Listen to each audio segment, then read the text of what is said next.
बंधु माने भल समय आसवा पूर्वर मिली थाए यही 18टी संकेत। प्रत्येक व्यक्ति जीवन में थरे ना थरे एमिति समय आसी थाए जितेबेले ताकू सबु जगार केवल निराशा देखा मिली थाए।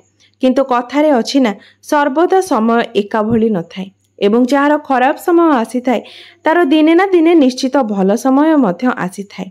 प्रत्येक व्यक्ति जीवन में भल एवं खराब समय आसु थाए जाउ थाए। एही सबु समय समय चक्रर कारण पाई होई थाए। समय ठारू बलवान किछि भी नाही। निज जीवन में व्यक्ति को राजारू रंक एवं रंकरू राजा हेबार आपण माने निश्चय देखिथिबे। जेतेबेले भी आपणक जीवन में बड़ परिवर्तन हेबार थिबो तेबे बड़ परिवर्तनटीए आसीबा पूर्वरु आपणकु ईश्वरंक द्वारा किछि एमिति संकेत प्राप्त होई थाए कि जहा सूचाई थाए जे आपणकर आसुथिबा समय रे ईश्वर आपणक पाई किछि भल निश्चित भाବରେ रखिछन्ति।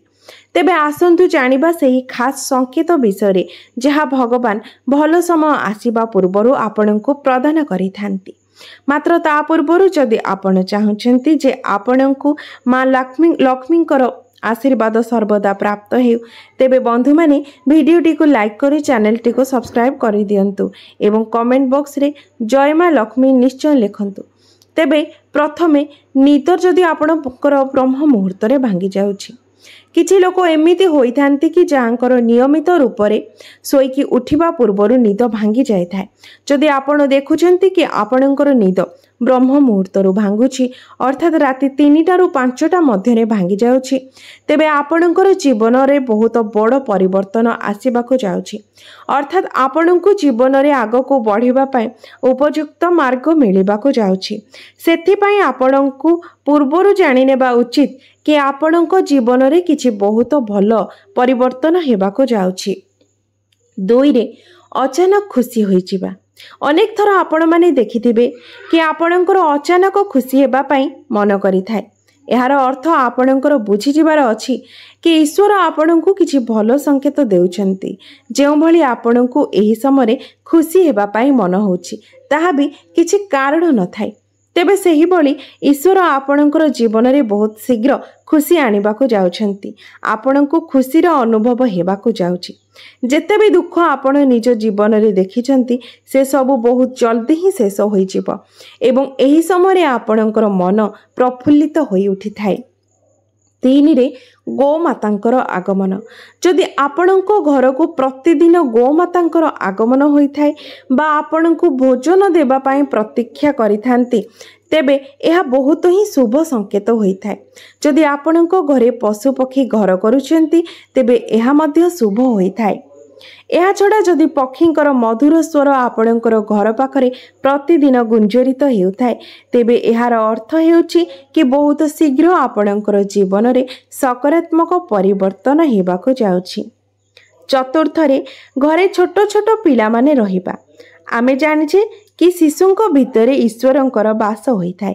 जदि छोट पिला बा शिशु आपणको देखि अचानक हसी दियंती तेबे एहा आपणको जीवन रे सकारात्मक प्रभाव पकाई थाए। एही संकेतर अर्थ हेउछि जे आपणको जीवन रे सकारात्मक परिवर्तन सब हेबाको जाउछि। 5 रे स्वप्न रे मंत्रर ध्वनि सुनिबा। बंधु माने जदि आपण स्वप्न रे भी मंत्रर ध्वनि सुनंती जेमिति कि राम राम ताहले यह बहुत भल संकेत बोली माना जाय थाए। जदि ओं र गुजरण शुभा जाउछि तेबे यह मध्य अत्यंत शुभ संकेत होई थाए। स्वप्न रे मंत्र घंटा शंखर शब्द शुभिले यहाको अत्यंत शुभ संकेत बोली माना जाय थाए। जदि स्वप्न रे आपण झाड़ू पेचा बंसी हाथी नेउल झिटिपिटी साप तारा गोलाप फूल इत्यादि देखुछन्ति तेबे यह धन प्राप्तिर संकेत देई थाए। 6 रे ऋण भार बहन करिबा। अनेक थर आपण माने देखिथिबे कि आपणको उपरे ऋण भार रही थाए एवं अचानक आपणको ऋण मुक्तिर मार्ग मिल जाय थाए तेबे यह ईश्वरंकर संकेत होई थाए किंबा पैसार देबा नेबारे आपणको सपक्ष रे कोनोसी निष्पत्ति आसी थाए तेबे एहार अर्थ हेउछि कि आपणको जीवन रे खूब शीघ्र किछि भल घटिबाको जाउछि। धन प्राप्तिर अनेक मार्ग खोली जिबार ईश्वर आपणको संकेत देई थांती। ଏଥିରୁ ଜଣାପଡ଼ିଥାଏ କି ଆପଣଙ୍କର ଜୀବନରେ ଆର୍ଥିକ ସମସ୍ୟା ସମାପ୍ତ ହେବାକୁ ଯାଉଛି। ଆପଣଙ୍କ ଜୀବନରେ ବହୁତ ଶୀଘ୍ର ଧନର ଆଗମନ ହେବାକୁ ଯାଉଛି। ସପ୍ତମରେ ଆଖି ଡେଇଁବା।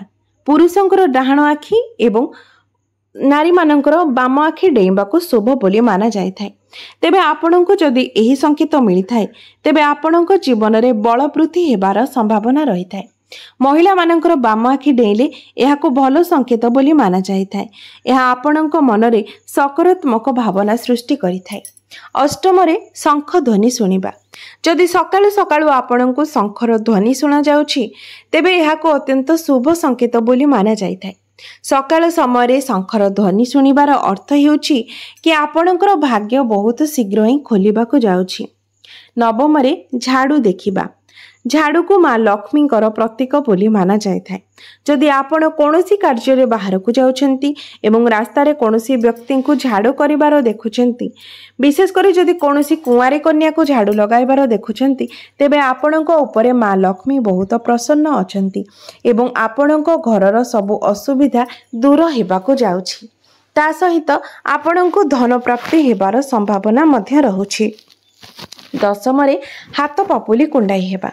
ଯଦି କୌଣସି ମହିଳାଙ୍କର ବାମ ହାତ କିମ୍ବା ପୁରୁଷଙ୍କର ଡାହାଣ ହାତର ପାପୁଲି ଅଚାନକ କୁଣ୍ଡେଇ ହେବା ଆରମ୍ଭ ହୁଏ ତେବେ ଏହାକୁ ଶୁଭ ସଂକେତ ବୋଲି ମାନାଯାଇଥାଏ ଏବଂ ଏହାର ଅର୍ଥ ହେଉଛି କି ଆପଣଙ୍କର ଆକସ୍ମିକ ଧନ ଲାଭ ହେବାର ଅଛି। 11 ସମ୍ମୁଖରେ କଳା ପିମ୍ପୁଡ଼ି ଦେଖିବା।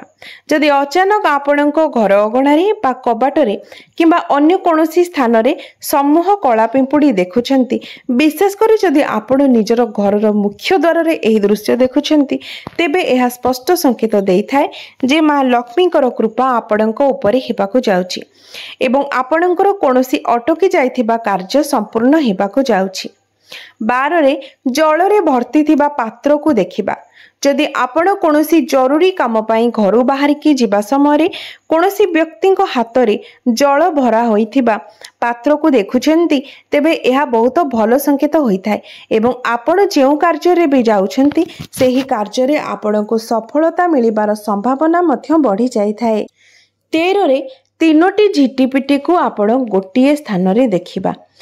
ଘରେ ଯଦି ଅଚାନକ ଆପଣ ଗୋଟିଏ ସ୍ଥାନରେ 3ଟି ଝିଟିପିଟିକୁ ଏକା ସହିତ ଦେଖନ୍ତି ତେବେ ଏହାକୁ ବହୁତ ଶୁଭ ବୋଲି ମାନାଯାଇଥାଏ।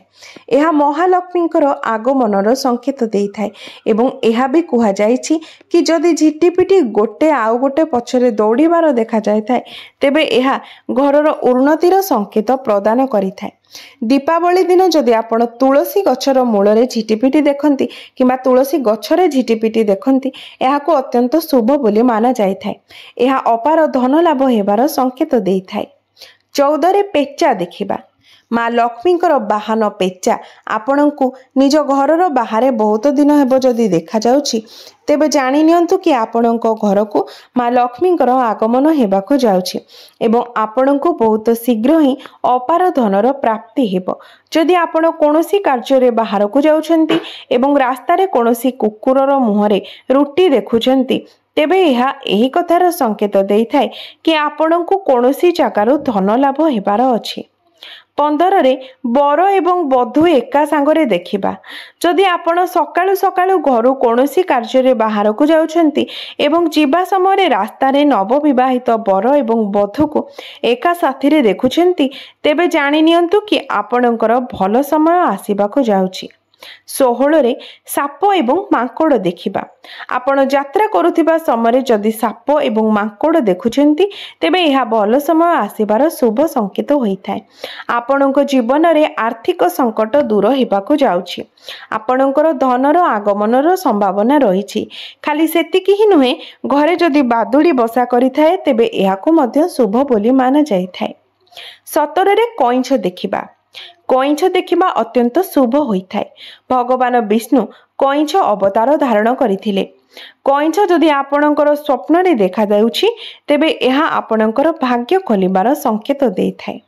18 जदि आपणकर घरर मुख्य द्वार हाथी निजर सुंड उठाई छिड़ा होइछि तेबे आपणको घर को माँ लक्ष्मी आगमन हेबार संकेत मिलिथाए।